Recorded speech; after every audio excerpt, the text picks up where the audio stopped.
Olá, alunos! Agora vamos dar continuidade ao estudo da farmacocinética, que é o ramo da farmacologia, responsável então por entender e conhecer os caminhos que fazem o medicamento dentro do nosso organismo. Nós paramos então a gente iniciar a parte de absorção, né? A gente ia falar então das vias de administração, a gente ia detalhar cada uma delas, começando então pela via oral. Quando a gente fala que o medicamento é de via oral, quer dizer o quê? Quer dizer que esse medicamento ele tem que ser ingerido, ou seja, você precisa engolir este medicamento. Não basta que ele esteja apenas na boca, porque muitas vezes a gente pode confundir o medicamento via oral com o medicamento sublingual. O sublingual a gente não engole, ele fica embaixo da língua e nós vamos ver como funciona também. Então vamos falar mais um pouco aqui da via oral. A via oral, então, ela é a principal via da administração, porque ela é a via mais prática de todas. Basta você abrir a boca e engolir o medicamento. Pronto, acabou, né? Não tem mistério. Então, ela é a via mais prática que a gente tem e ela é aquela mais utilizada. Então, a gente vai ter que esperar algo do medicamento que vai ser administrado via oral. Ele vai ter que ser o quê? Ele vai ter que ser resistente aos ácidos estomacais. Lembra lá que a gente falou lá das formas farmacêuticas, quando nós falamos do comprimido revestido, drágeas, cápsulas e assim por diante. Então é importante que o medicamento via oral ele seja resistente ao ácido estomacal. Então, o medicamento via oral, a principal característica dele na sua farmacocinética é que ele vai se comportar no nosso organismo como se comporta qualquer alimento, porque ele vai estar passando por onde? Pelo aparelho digestivo. Logo, o aparelho digestivo vai entender esse medicamento como um alimento qualquer. O nosso estômago não vai sentir o comprimido e vai pensar, é um comprimido. Então eu não vou digerir isso aqui, vou deixar de ladinho. Ele não tem essa opção. Qualquer coisa que a gente for engolir, seja alimento ou não, vai cair no nosso estômago, vai passar pelo processo de digestão e o que for possível ser absorvido, será absorvido a nível intestinal. É assim que funciona o nosso organismo e assim será também com o medicamento de via oral. E quando a gente pensa então na nossa digestão, é normal a gente pensar primeiramente no quê? No ácido estomacal.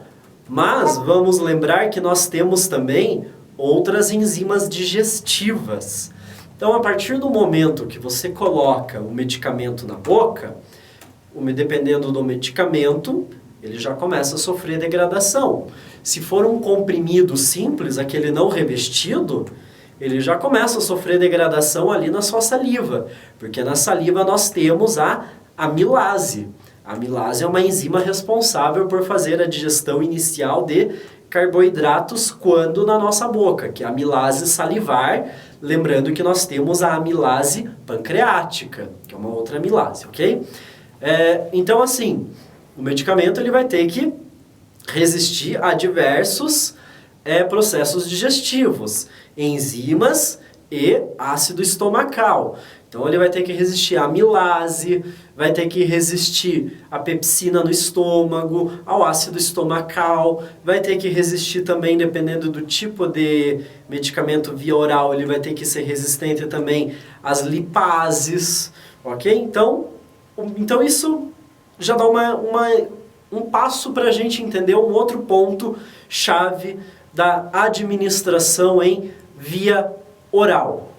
Qual que é? É que a via oral, a gente já deve ter falado isso, mas a via oral é uma das vias que ela tem menor biodisponibilidade. Lembra que biodisponibilidade ela é o quê? Ela é a concentração de fármaco na corrente sanguínea em relação ao que foi ingerido.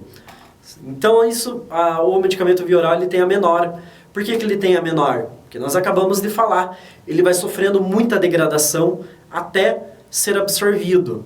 Por isso que os medicamentos de via oral, eles costumam ter uma dosagem mais elevada. Lembra que a gente já falou, aquele comprimido lá de 750 miligramas de paracetamol, não quer dizer que você vai ter 750 miligramas de paracetamol circulando na sua corrente sanguínea. A taxa vai ser menor, mas tem que ser dado 750 para que você tenha uma média de uma dosagem, de uma concentração efetiva na corrente sanguínea. Se você tiver uma dosagem muito baixa do paracetamol, parte dela já vai ser degradada e você vai acabar perdendo, então, eficácia do medicamento. Então, assim, estudos em média indicam que 75% na média dos fármacos são absorvidos entre 1 e 3 horas após a sua ingestão. Porém, existem muitos fatores que vão interferir na qualidade de absorção de cada indivíduo.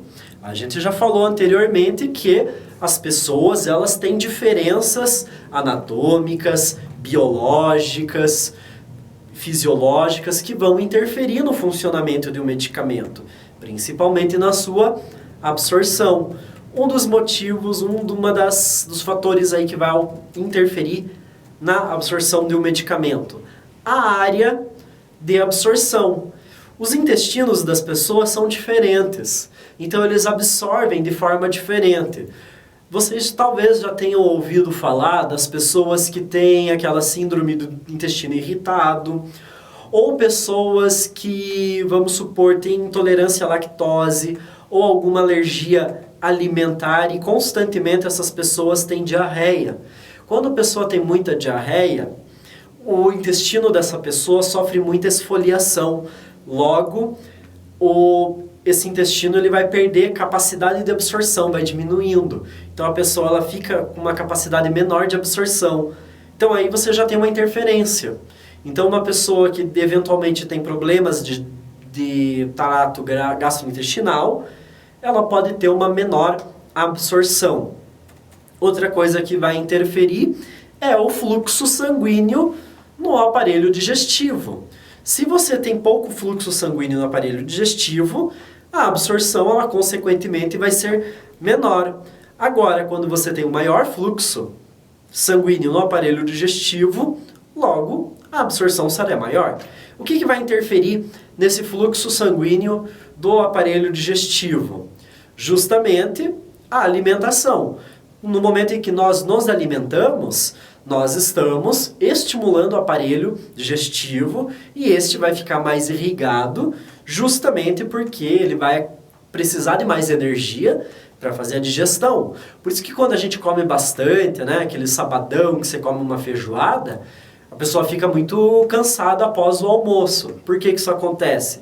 Porque parte da oxigenação e do fluxo sanguíneo, ele acaba dando prioridade ao aparelho digestivo. Então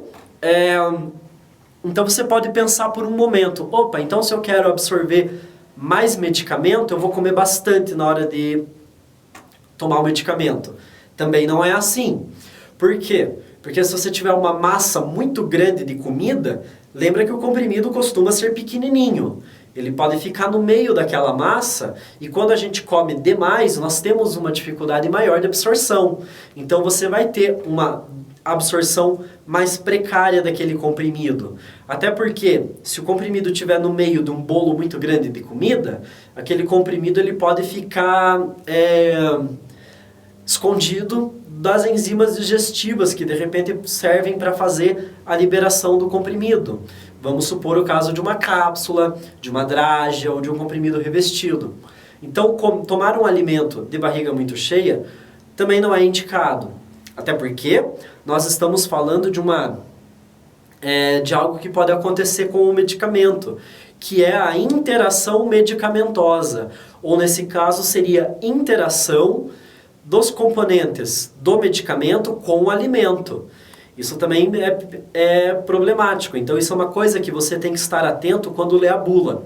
A bula de um medicamento ele indica para você se aquele medicamento pode ou não ser administrado próximo do horário de alimentação ou com qual tipo de alimento não pode ser administrado. Por exemplo, nós temos antibióticos que não podem ser de forma alguma tomados com leite ou com derivados do leite. Por quê?